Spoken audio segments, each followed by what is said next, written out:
बहुत पुरानी बात है।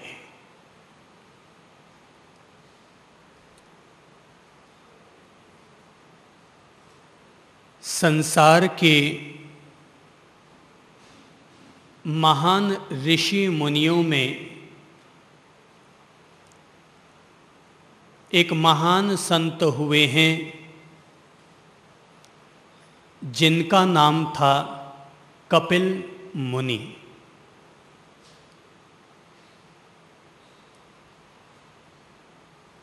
यह एक ऐसे संत की कहानी है जिस संत के जीवन में एक बड़ी अद्भुत घटना घटित हुई थी।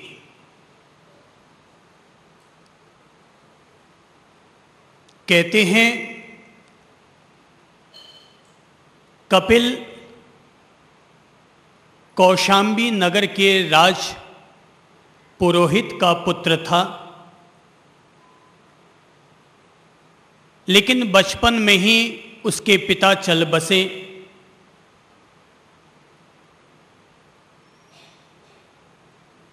सो उनकी जगह पर दूसरे राज पुरोहित नियुक्त हो गए। तो एक दफा जब राज पुरोहित की सवारी को जाते हुए उसकी मां ने देखा, कपिल की मां ने, तो उसे देखकर अचानक कपिल की मां के आंखों में आंसू छलक आए। कपिल ने पूछा कि मां, तुम्हारी आंखों में अचानक ये आंसू कैसे? मां ने कहा, बेटा, इन आंसुओं की वजह तू खुद ही है। बोले, मैं मां? बोले कि हाँ मां।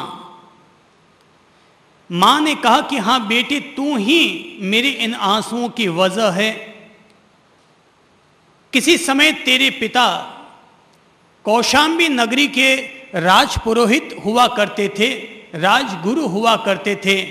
वे चल बसे, उनके बाद तूने पढ़ाई में कोई रुचि न ली और वो पद किसी और ब्राह्मण के पास चला गया। अगर तू भी पढ़ लिख करके तैयार हो जाता तो आज इस पद पर तेरा नाम होता। कपिल ने कहा, मां, अगर ऐसी बात है तो तुम्हारा यह बेटा पढ़ लिख करके तैयार होगा। बेटे के द्वारा आश्वस्त हो जाने के बाद मां ने उसे खत लिखकर दिया और वो खत लेकर के पास के ही दूसरे नगर श्रावस्ती नगर की तरफ चल पड़ा और वहां उसके पिता के मित्र, जो कि एक विद्यालय चलाया करते थे, उनके पास चला गया।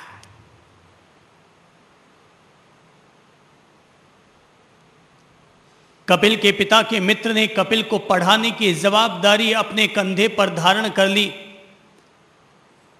कपिल को मन लगा करके पढ़ाने लगे, क्योंकि उसका सपना था कि एक दिन इसे मुझे कौशांबी नगरी का राजपुरोहित बनवाना है। कपिल की आहारचर्या की व्यवस्था श्रावस्ती नगर के शालीभद्र सेठ के यहां की गई थी।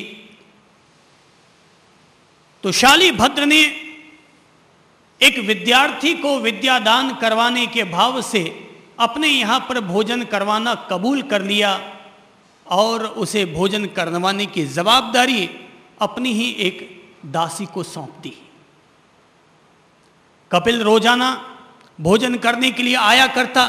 धीरे धीरे कपिल और उस दासी के बीच में प्रेमालाप होने लग गया। दोनों में प्रेम मोहब्बत हो गया, दिल के तार जुड़ गए और धीरे धीरे धीरे धीरे वे एक दूसरे में इतने रंग गए कि कपिल का मन अब पढ़ाई में न लगता था। दोनों वहां से भाग छूटे और उन्होंने कहीं और जाकर के अपना घर बसा लिया। घर तो बसा लिया, पर ब्राह्मण भला कोई कमाना थोड़ी जानता है। ब्राह्मण मांगना तो जानता था उस जमाने में, पर कमाना नहीं जानता था। तो रोज खाने के लिए चाहिए। एक दिन त्योहार का समय आया तो उस दासी ने कपिल से कहा कि त्योहार के समय में मुझे रंगीन चूड़ियां पहननी हैं, नए पाजेब पहनने हैं और नई चुनरी ओढ़नी है, मेरे लिए लाकर दो। कपिल बेचारा कहाँ से लाता? ब्राह्मण था, अन्न मांग कर ले आता था, उससे भरण पोषण हो जाता था, पर चुनरी, चुन्नी, चूड़ियां, चोली कहां से ला करता? तभी उसे बताया गया कि इस नगर का नगर सेठ अल सुबह जिस ब्राह्मण का मुंह देखता है और ब्राह्मण आकर के उसे आशीर्वाद देता है, वो नगर सेठ उस ब्राह्मण को सुबह 2 मासा सोना दान किया करता है। हर रोज वो ब्राह्मण, जो भी ब्राह्मण वहां पर उस नगर सेठ को दर्शन देने के लिए आ जाए और सुबह सुबह के आशीर्वाद दे दे, वो नगर सेठ उस ब्राह्मण को 2 मासा सोना दान करता था। तो कपिल ने यह सोचा कि मैं कल सुबह नगर सेठ के पास जाऊंगा, आशीर्वाद दूंगा और 2 मासा सोना मांग कर लाऊंगा। तो सो तो गया पर नींद ना आ पाई। रात भर करवटें बदलता रहा कि कहीं मुझसे पहले कोई और ना पहुंच जाए। तो आधी रात को ही निकल पड़ा। बीच नगर से गुजर रहा था कि सिपाहियों ने कपिल को देखा और सोचा कि ये कोई चोर चोरी करने के लिए जा रहा है, पकड़ा गया। अगले दिन राजसभा में पेश किया गया। राजा ने पूछा, अरे भाई तुम चेहरे से ब्राह्मण लगते हो और ब्राह्मण होकर के चोरी का काम करने के लिए निकल पड़े। कपिल घबरा गया, विचलित हो गया कि बदनामी होगी। राजा ने कहा कि तुम चोर लगते नहीं हो पर चोरी करते हुए पकड़े गए हो, सच सच बता दो तो तुम्हारा गुनाह माफ कर दूंगा।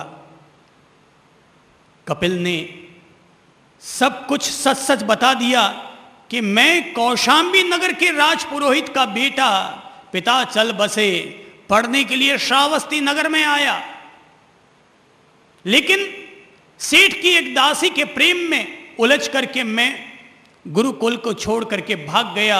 नगर सेठ के पास जाने को उद्यत हुआ, पर यह सोचकर कि कोई और ब्राह्मण वहां ना पहुंच जाए, मैं आधी रात को ही निकल पड़ा।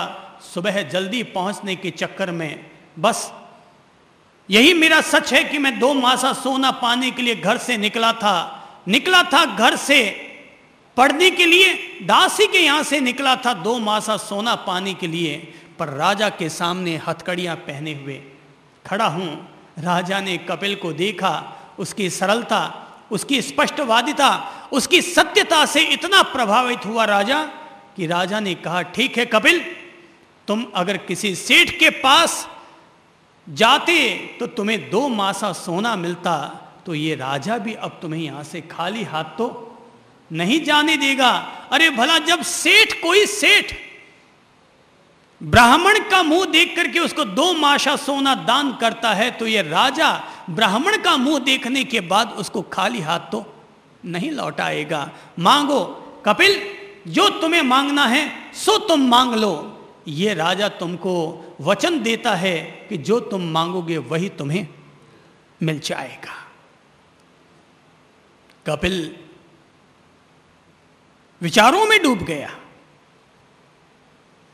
सोचने लगा, अरे 2 मासा सोना पाने के लिए निकला हूं और राजा ने जब मुझे आजाद कर दिया और राजा ही देने को तैयार है, तो राजा से इतना मांग लो ना कि ये गरीबी ही दूर हो जाए, रोज रोज की मांगनी खत्म हो जाए। तो सोचा राजा से 2 तोला सोना मांग लेता हूं, 2 मासा की बजाय 2 तोला सोना मांग लेता हूं। फिर लगा, अरे 2 तोला सोना में तो मेरी प्रेमिका के केवल 2 चूड़ियां बनेंगी, उससे क्या होगा। अरे जब राजा ही दे रहा है तो क्यों ना 100 असरफियां मांग लो। फिर लगा 100 असरफियां तो 2 महीने में खत्म हो जाएंगी, नहीं जब राजा ही दे रहा तो क्यों ना 1000 अशरफियां मांग लूं। फिर लगा, अरे 1000 अशरफियाँ पा भी लूंगा तो क्या हुआ, नगर सेठ तो फिर भी मुझसे बड़ा ही रहेगा। नहीं नहीं, मैं 1 लाख सोने की अशरफियाँ मांग लेता हूँ। फिर लगा, अरे 1 लाख अशरफियों से भी क्या होगा, तब भी मुझसे और कहीं बड़े बड़े धनपति लोग रहेंगे। 1 करोड़ सोना मांग लेता हूँ। यूं मन की तमन्नाएं बढ़ती गई बढ़ती गई बढ़ती गई, और फिर लगा मैं मांग लेता हूँ। मैं राजा से कहता हूँ, राजन तुम अपना आधा राज्य मुझे दे दो, तुम आधा राज्य मुझे दे दो।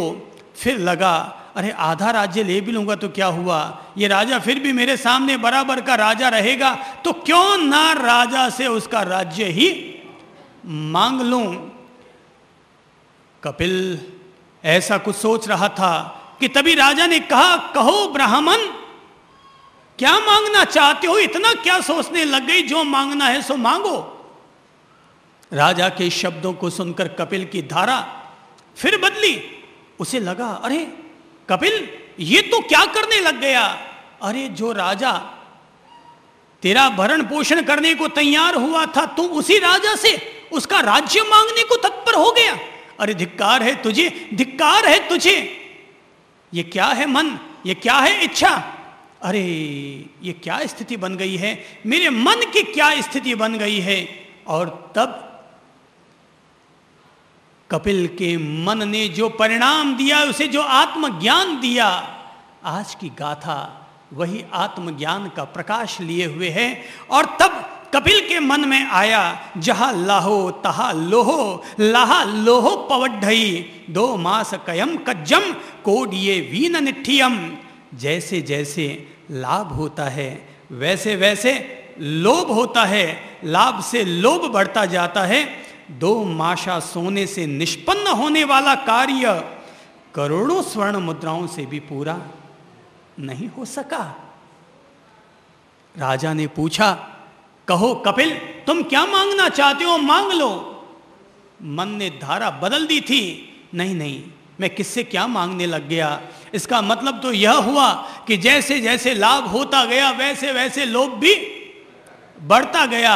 और जब कोई जीवड़ा लोभी हो जाता है तो सामने वाले से उसका अस्तित्व ही छीनने को तैयार हो जाता है। नहीं नहीं, ये मैंने ठीक नहीं किया, मैं अपने मन के बहकावे में आ गया, ये मेरे मन का बहाव था। मैं दासी का प्रेमी बना, वो भी मन का एक प्रवाह था। मैं यहां पर राजा से उसका राज्य मांगने लग गया, ये भी मन का एक प्रवाह था। अरे कपिल सोच कि तू कौशाम्बी से श्रावस्ती नगर किस कार्य के लिए आया था और क्या करने के लिए तू यहां पर तैयार हो गया। पढ़ने के लिए आया था, अपने राजपुरोहित पिता के आन बान शान को बढ़ाने के लिए आया था, पर यहां आकर के तू एक दासी के प्रेम में उलझ गया। राजा के यहां पर पकड़ा जाकर के एक कैदी के रूप में खड़ा हो गया। अहो धिक्कार है, तुम्हें धिक्कार है। तभी राजा ने पूछा, कहो क्या चाहते हो।